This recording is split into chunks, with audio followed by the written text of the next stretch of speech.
everyone, welcome back to Write It While It's Hot. I'm Poppy and I'm here to give you all kinds of tips, tricks and fun to help you along your writing journey. Now, the topic of this video might seem a little bit boring, but unfortunately it is probably the most vital topic that is going to be relevant to you, whether you're writing a novel, a script, fiction, non-fiction. Grammar and punctuation is going to be the building blocks of your writing. Now, in this video, I have kind of my top tips and my main kind of pitfalls, I feel, either in my own writing or in writing with people I proofread, that tend to be the hurdles people trip up on in grammar and punctuation. Now, getting grammar and punctuation right may seem like the basics, but when you're dealing with all kinds of plots and narratives and character arcs and all of that good stuff, it is quite easy to miss slight commas or paragraphing. So it's really good, even if you think you know everything, to just go over the basics again and to make sure that you have everything tip-top, because no one is going to read a professional story, no matter how creative or ingenious it is, if it's written badly. So let's jump right into it. My first tip is to avoid run-on sentences. Now, run-on sentences can make your writing really hard to follow, especially in fast-paced scenes. Each sentence should express a clear, complete thought. So use commas, full stops, conjunctions, so and, but, so, or, to break up longer sentences and keep your ideas distinct. For example, a run-on sentence could be, she grabbed her coat and ran out the door, it was pouring rain.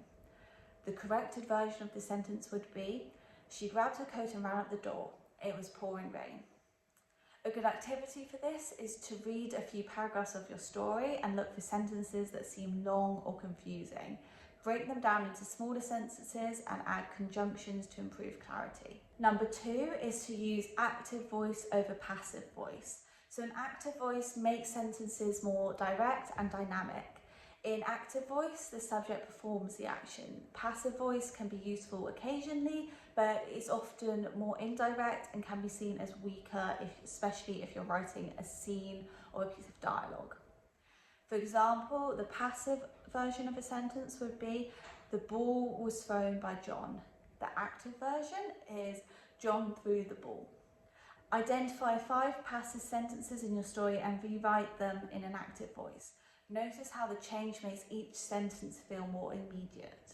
The next point I have is to be consistent with tense. Switching between past, present and future tense can often confuse readers. Most stories are told in past or present, and I would recommend deciding on one and sticking to it consistently to avoid confusing shifts. Obviously, there are exceptions to this rule. There'll be exceptions to quite a few of these rules in the list, especially if you are using flashbacks, flash forwards, kind of changing character perspectives. Especially, I think it can work really well if one character is kind of narrating in present and the next is narrating in past, because that can actually help clarify who is speaking. But as a general rule of thumb, and if you are someone that, if you're honest with yourself, knows they kind of struggle with shifting between tenses, it can really help to just stick to one, and that is no comment on your writing ability or how strong your novel is going to be. A lot of super strong, amazing classic works are written in just one tense. An inconsistent sentence would be, she walked to the store and bought some bread. The corrected sentence, of course, would be, she walked to the store and bought some bread. A good activity for this is to choose a passage and check each verb. Make sure they are all in the same tense and adjust any that don't match. Next, we have avoid unnecessary adverbs. Adverbs, which are normally words ending in ly, like quickly or angrily, can often be replaced with a stronger verb or descriptions. Reducing adverbs will make your writing clearer and more vivid, and also just make sure you're being more concise and to the point. I'm not saying scratch every adverb under the sun, but a lot of the times, if you're using adverbs a lot, it's a sign that your writing could be stronger. For example, a sentence with an adverb is, he ran quickly to catch the bus. The improved version is he sprinted to catch the bus. It adds so much more urgency, the word sprinted, and really just is all the more engaging for the reader, even though it's such a simple sentence. A good activity for this is to find 5 adverbs in a scene and see if you can replace them with a more specific verb. If the adverb is essential, consider keeping it, but use it sparingly. And I think that's the main thing with a lot of these tips on here, is to use your own judgment, but make sure you'll be honest with yourself and not kind of letting your ego take hold. I think we all know the phrase, kill your darlings, but it is especially important. You might have the most beautiful piece of description, but try rewriting it without adverbs, even if you think they're really important.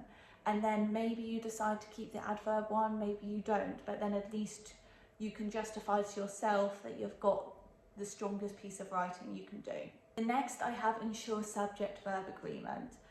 Subjects and verbs must agree in number. A singular subject takes a singular verb, while a plural subject takes a plural verb. For example, an incorrect sentence would be, the group of friends are going to the beach. Whereas a corrected version of the sentence would be, the group of friends is going to the beach. So because we're talking about a group, I think this bit can be confusing because friends is plural, but because group is a collective noun and singular, is the group of friends is going to the beach, not the group of friends are going to the beach. A good activity for this is to check a page of your story for subject-verb agreement. Pay special attention to complex sentences where the subject and verb may not be right next to each other, because that's often a lot harder to spot than if they are. Next tip I have is to vary sentence structure. Using the same sentence structure repeatedly can make your writing quite monotonous. Try mixing up long and short sentences and using different structures to help keep your readers engaged. For example, quite a boring, monotonous sequence would be, she woke up, she got dressed, she left the house. An improved version would be, she woke up, dressed quickly and stepped out into the crisp morning air. The second one's just a lot more engaging and makes us feel a lot more connected to the events happening. A good activity for this is to look at a paragraph and check the length and structure of each sentence. Try varying them and combining them and breaking the sentences apart. The next tip I have is to use commas correctly. Commas separate ideas, but overusing them or misplacing them will disrupt the flow of your story. Common places for commas include lists, conjunctions and compound sentences, and after introductory phrases. So an incorrect version of a sentence would be, before the storm hit, he quickly ran to the shelter. Whereas the correct version would be, before the storm hit, he quickly ran to the shelter. A good activity I have for this is to pick a few sentences with commas and remove them. Reread each sentence to see if it still makes sense or if the comma helps clarify the sentence's meaning. The next one I have is to avoid overusing exclamation marks. So exclamation points are best used sparingly in narrative writing. The overuse of them can make the text feel kind of exaggerated or kind of melodramatic. Choose powerful words and let the scene convey the emotion instead. Again, I'm not saying never use them. Sometimes they can really add emphasis, which is obviously what they're meant to do. But again, use your own judgment. For example, a sentence which has overused exclamation marks would be, he yelled, look out, the car sped towards her, it was too late. An improved version would be, he yelled, look out, the car sped towards her and it was too late.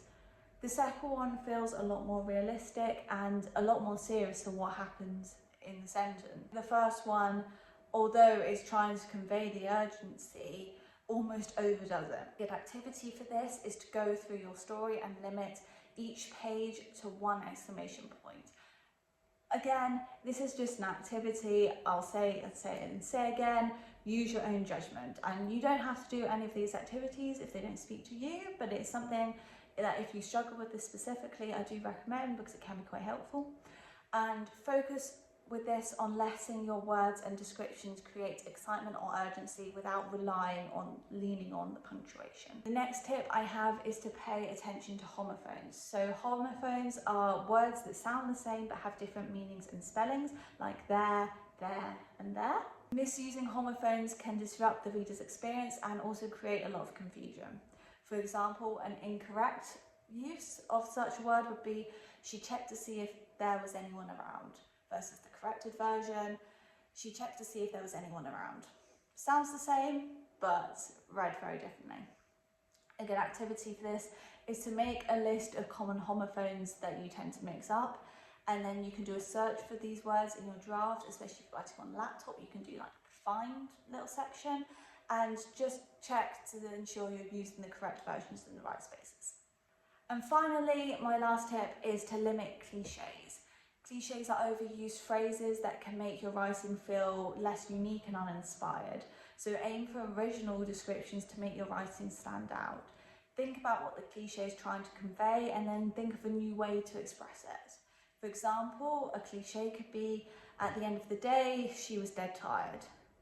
The improved version, by nightfall, exhaustion weighed down her every step. Now, again, I will say, I quite like cliches in some aspects. I think they can be useful. But if you are worried about your own voice or own narrative voice coming through, a good thing to look for is cliches and whether or not you're overusing them. A good activity for this is to highlight any phrases that sound familiar or a bit stale and try rewriting them in completely your own words. Ask yourself how your character uniquely experiences the situation and how you uniquely would express that idea. Now, I hope all these tips were useful to you. Like I said in the beginning, grammar and punctuation is really the main foundation of all writing, no matter what you're doing. And although it might not be what you want to do necessarily, you want to be creating all this fantastical, amazing ideas and plots and characters, it is what you need before you can move on and do all that stuff. It is super important, no matter what level writer you are, no matter what success, to go back and revisit the basics and make sure you're ticking all those boxes. And if you have got any more questions or queries or stuff you want to look into in terms of grammar and punctuation, I really would recommend checking out my community. I'll leave a link in the description. We've got all kinds of activities, resources, tips, writing prompts on there, but especially a load on grammar, and there's also a few modules and videos in the course on there that talks in detail about kind of common grammar mistakes and how to fix and avoid them. So definitely check those out if it sounds interesting to you. The community is completely free, so you've really got nothing to lose, and it's a lot of fun with a lot of great people. But yeah, thank you all for watching, and I will catch you all in the next video. Bye!